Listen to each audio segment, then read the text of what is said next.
नमस्कार दोस्तों, growth capital channel में आपका स्वागत है। दोस्तों, बात करेंगे मार्केट के बारे में। किस प्रकार से मार्केट कल निफ्टी की एक्सपायरी है रह सकता है और आज मार्केट ने किस प्रकार से रिएक्शन दिया, कहां पर तेजी थी, कहां पर मंदी थी, तेजी थी तो क्यों थी, मंदी है तो क्यों है। ये सारे सवाल के जवाब आपको इस वीडियो में मिल जाएंगे। वीडियो अच्छा लगे तो लाइक शेयर सब्सक्राइब जरूर कर दीजिएगा। जो लोग मेरी मेंबर कम्युनिटी से जुड़ना चाहते हैं, मैंने उनके लिए माय सुपर फैन ग्रुप बना रखा है। दोस्तों, चाहे तो वो जुड़ सकते हैं और जुड़कर बहुत कुछ बाजार के बारे में सीख सकते हैं। लाइव जो है हम बात करते हैं उनके साथ, लाइव टेलीकास्ट भी करते हैं दोस्तों, और बहुत सारी चीजें उनके क्वेश्चन के आंसर भी देते हैं। तो चाहें तो आप वहां पर जाके जुड़ सकते हैं। सबसे पहले बाजार की बात कर लेता हूं। आज निफ्टी इंगल्फिन बना के बंद हो गया दोस्तों। अगर आप इस समय निफ्टी का चार्ट देखेंगे तो निफ्टी के चार्ट के ऊपर एक इंगल्फिन बना है। ठीक है, ये वैसे तो बुलिश इंगल्फिन है, मगर एक्सपायरी के पहले ये इंगल्फिन बनना वॉलेटिलिटी को बताता है दोस्तों कि मार्केट में वॉलेटिलिटी थी। मैं चार्ट पर दोबारा आऊंगा, उससे पहले थोड़ा सा हम देखेंगे कि सिचुएशन क्या बन रही है बाजार की, क्या चल रहा है मार्केट के अंदर। तो निफ्टी आज करीब करीब एडवांस के साथ बंद हुआ। 39 कंपनियां ऐसी थी निफ्टी के अंदर जो ग्रीन थी और 11 कंपनियां ऐसी थी, 11 स्टॉक ऐसे थे जो रेड में बंद हो गए। वहीं पर अगर मैं सबसे ज्यादा जिस चीज को देखता हूँ, निफ्टी 500, जी हाँ, निफ्टी 500 को मैं देखता हूँ तो 390 कंपनियां ग्रीन में बंद हुई और 108 कंपनियां रेड में बंद हुई। मतलब बुलिश मूवमेंट मार्केट के अंदर चल रहा था। अगर आप बात करें तो किस किस सेक्टर में बुलिशनेस थी, वो अच्छी बात है। मेटल तेज थे आज, ऑटो तेज थे और सारे के सारे इंडाइसेस ज्यादातर तेज थे, सिर्फ और सिर्फ एक एफएमसीजी को छोड़कर। ये जो एफएमसीजी होता है, एफएमसीजी आपको पता है डिफेंसिव है। मतलब जब बाजार में कुछ नहीं चलता तो एफएमसीजी चलता है। आज बाजार में सब कुछ चल रहा था, एफएमसीजी नहीं चल रहा था। रियल्टी सारे के सारे 10 के 10 शेयर ग्रीन में थे। मीडिया मीडिया के 10 के 10 शेयर ग्रीन में थे। फार्मा 16 शेयर ग्रीन में थे, 4 जो है वहां पर रेड कलर में थे। और बाकी अगर मैं गुड्स कैपिटल ऑटो की बात करूं तो सब जगह आपको थोड़ी हरियाली ही देखने को मिल रही है। ये जो हरा कलर है ये ज्यादा देखने को मिल रहा था, रेड कलर थोड़ा सा कम हो गया और शायद आपने भी राहत की सांस ली होगी। मगर एक चीज बता दूं, ये जो हाई वॉलेटिलिटी होती है ना दोस्तों, मार्केट में अगर ऊपर का मूवमेंट आने वाला है, याद रखना मेरी बात, ये कोई नहीं बताएगा आपको। अगर बाजार में ऊपर का मूवमेंट आने वाला है मान लीजिए, तो रीशफलिंग होती है। मतलब मार्केट में वॉलेटिलिटी ज्यादा बढ़ जाती है दोस्तों।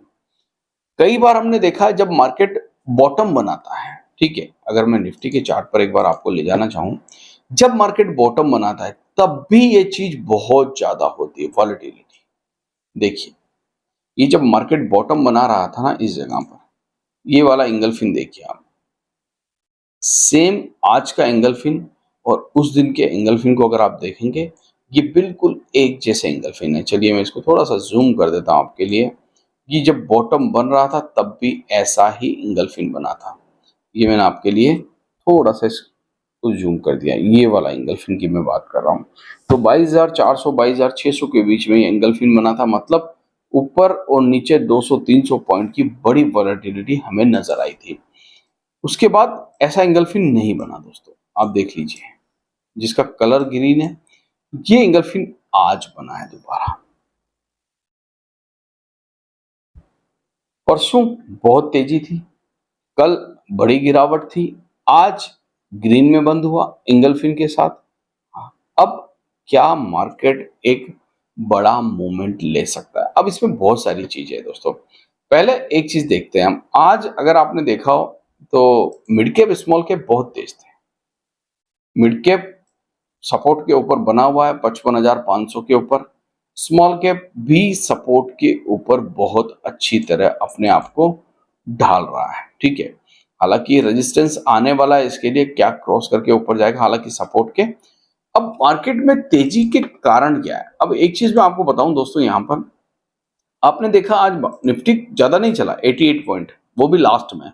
जबकि small cap 800 point, mid cap 520 point चल रहे हैं। इसका मतलब ब्रॉडर मार्केट में पैसा तो आ रहा है। हालांकि एफआईएस के डेटा कल के खराब थे फ्यूचर्स के, और मैंने पहले भी आपसे कहा था कि डिलीवरी पोजीशन कम है। हालांकि फ्यूचर्स में शॉर्ट किया है कल उन्होंने।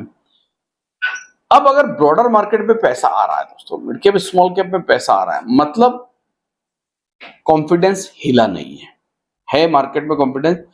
हो सकता है कि ये जो फ्यूचर्स के अंदर कल एफआईआईज ने सेलिंग की है, उससे आज थोड़ा सा शुरुआती दौर में इन्वेस्टर डर गए हैं, मगर मुझे नहीं लगता कि वो ज्यादा दिन तक डरेंगे।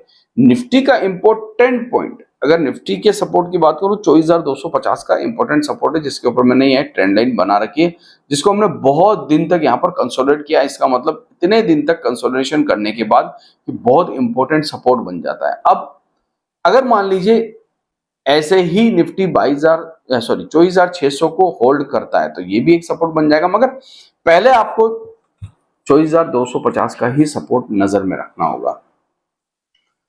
इस समय ईरान के साथ ट्रेड डील चल रही है अमेरिका की, साथ ही साथ न्यूक्लियर डील भी चल रही है अमेरिका की। ट्रिगर हमारे पास बहुत कम है, जितने भी ट्रिगर थे ऑलरेडी वो निकल चुके हैं, जिसमें वॉर हो गई, जिसमें टैरिफ हो गया। अब नेक्स्ट ट्रिगर जो आ रहा है वो आ रहा है रेट कट।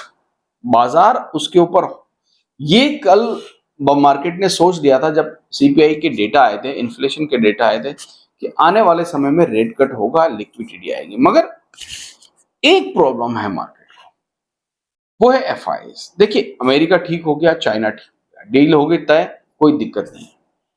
इसका ज्यादा प्रॉफिट जो है, ज्यादा फायदा जो है वो मिलेगा एफआईआईज को। तो क्या इंडिया में जो पैसा आ रहा था इतने दिनों से, वो एफआईआईज अब निकाल कर वापस अमेरिका या चाइना चले जाएंगे? ये एक क्वेश्चन मार्क मैं आपके लिए छोड़ रहा हूं दोस्तों। इसका आंसर आपको देना है कमेंट बॉक्स के अंदर जरूर देना है। क्या सोचते हो आप कि अगर मान लीजिए अब तक हमारे यहाँ एफआईआईज पैसा डाल रहे थे भर भर के, पिछले 20 दिनों से अगर आप देखेंगे अच्छा डेटा आ रहा था एफआईआईज का, सडनली अमेरिका और चाइना की डील हो जाती है, ठीक है, अमेरिका और चाइना डील कर लेते हैं सडनली, और उसके बाद आपको एफआईआईज की जो है वो बिकवाली देखने को मिल जाती है। सेल कर रहे हैं वो लोग, लगातार सेल कर रहे हैं, 2 दिन हो गए। तो क्या ये ट्रेड डील होने की वजह से एफआईआईज अपना पैसा निकाल सकते हैं मार्केट से और किसी और कंट्री यानी कि अमेरिका और चाइना जा सकते हैं? ये एक पॉसिबिलिटी बन रही है। तो आने वाले 2-4 दिन के डेटा हमें एफआईआईज के देखने होंगे। देखिए 2 दिन से कुछ फर्क नहीं पड़ता है, 2-3 दिन अगर खराब भी हो जाते हैं, मान लीजिए एफआईआईज ऊपर नीचे कर लेते हैं, और कल तो फिर खैर जो है निफ्टी की एक्सपायरी, तो हो सकता है कुछ भी उतार चढ़ाव आपको एफआईआईज के डेटा में देखने को मिले। मगर इंपॉर्टेंट क्या है? इंपॉर्टेंट 6 से 7 दिन के डेटा। अगर 6 से 7 दिन तक लगातार एफआईआईज बेचते हैं, ये हमारे लिए चिंताजनक बात हो सकती है।